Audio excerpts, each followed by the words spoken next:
What up, what up, what up? Welcome to the Hot Button Sports Show. I'm your host, Isaac Lane, and today we are going to talk about a Tampa Bay Buccaneer football player who has been making some noise during minicamp, making some noise during the OTAs. Today, we're going to talk about a guy named Grant Stuard. And if you're a Tampa Bay Buccaneer fan, rock with me for the next few minutes, and I'm going to tell you everything you need to know about Grant Stuard. So if you follow the Tampa Bay Buccaneers, you know that that is a name that has been coming out of OTAs, Grant Stuard. His name has been generating and circling around OTAs and coming to the public due to his leadership and his high motor. Listen, I've seen the kid's film.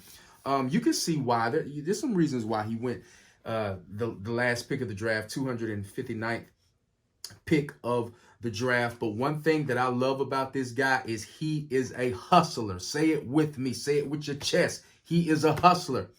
He has a high motor and he brings energy. So let's talk about Grant Stuard and why us Tampa Bay Buccaneer fans ought to be excited to have him on our team. And last but not least, we'll discuss if he'll make the roster. Well, number one, let's start with his resume. He comes in as the 259th pick of the 2021 NFL Draft for the Tampa Bay Buccaneers. He's from Corona, Texas. I hope I'm pronouncing that right. He played for Oak Ridge High School back in Texas. He's coming to us from the University of Houston. He's a 4-year guy. And one thing that I think our coaching staff loved about him and what I love about him is that he's very versatile. In other words, he played defensive back and linebacker in college. He played safety and linebacker in college. And those last few years is where he actually went into a linebacker role. He initially signed on at the University of Houston as a defensive back. He finishes his collegiate career with over 190 tackles. And throughout his collegiate career, he was known as a high motor guy with great leadership qualities and leadership abilities.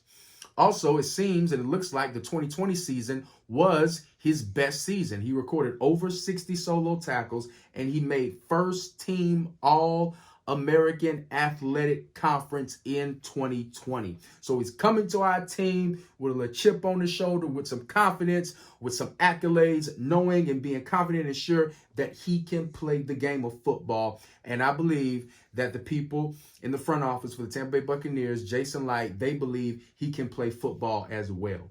That's his resume. Let's talk about his size. His size gives us a clue on maybe why he was overlooked in the NFL draft. He's only 5'10". Some have him listed at 5'11".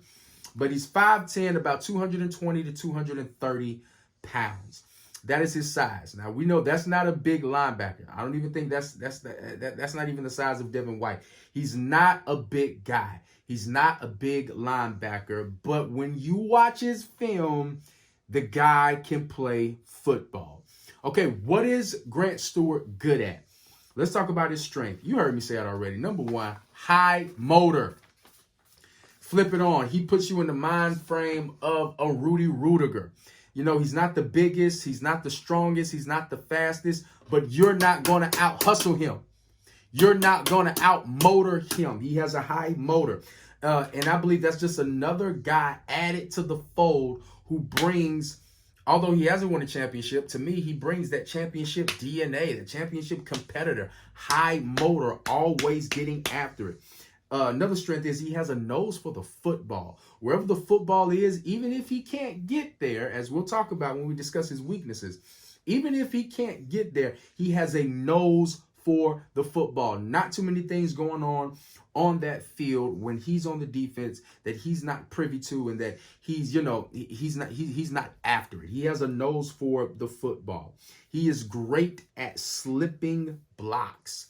Great at slipping blocks. This is where he does use his leverage and his size well against big offensive linemen. He's great at slipping blocks. He is physical. He is going to punch you in your freaking face.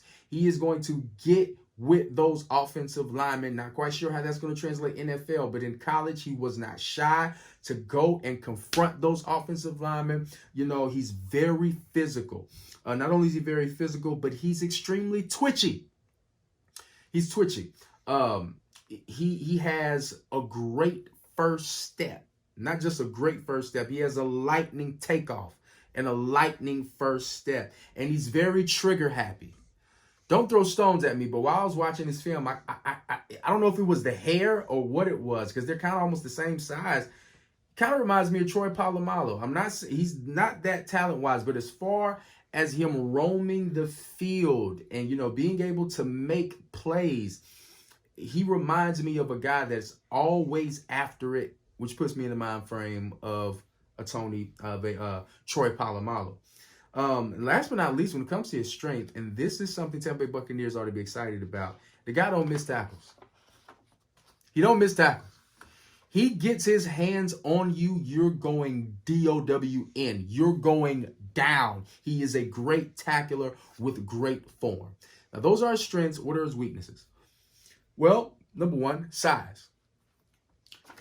It's going to be tough for a 5'10", 220, 230-pound linebacker to make noise in the NFL. That's just the reality. It would be one thing if he was small and had lightning 4.4 speed, but he doesn't. He doesn't have lightning 4.4 speed. He doesn't have game-breaking, you know, abilities. He's a high-motor guy, but he doesn't have the size. He also lacks in lateral movement, lateral quickness. And we know in the NFL, when you're going up against running backs who run 4.3 and 4.4 each and every week, you're going to have that lateral speed and that lateral quickness to be able to make plays that are not necessarily in your jurisdiction, which leads to this, and that is his length. He's not a long guy. So his lack of speed, his lack of lateral quickness, and his lack of length is going to prevent him from making a lot of those splash plays, which leads me to his last weakness that we see from the film in college, is that he's not a huge playmaker. He did not have a lot of takeaways. I believe he had one forced fumble and one interception in 4 years at the University of Houston. We, the grave diggers, we're used to people making splash plays. You know, you may be getting beat throughout the game, but if you can come through with a big turnover, a big takeaway, that adds to the morale and the momentum of the football team, not just on defense, but on offense. So he's not a huge playmaker, but he's a great tackler. He got a high motor. He brings a lot of energy, and he has great leadership skills. As a matter of fact, that's what was coming out of OTAs. This guy has great leadership skills. This guy is taking charge, and there's nobody that's going to outwork him, outmuscle him, or out-hustle him on the football field. So where does he fit as a Tampa Bay Buccaneer potentially? I believe he reminds me, Bucs fans, he reminds me of Riley Buller, you know, Mr. Joe Dirt. I believe he can come in and fill kind of a void or fill the position that he filled. I believe he can come in and make an immediate impact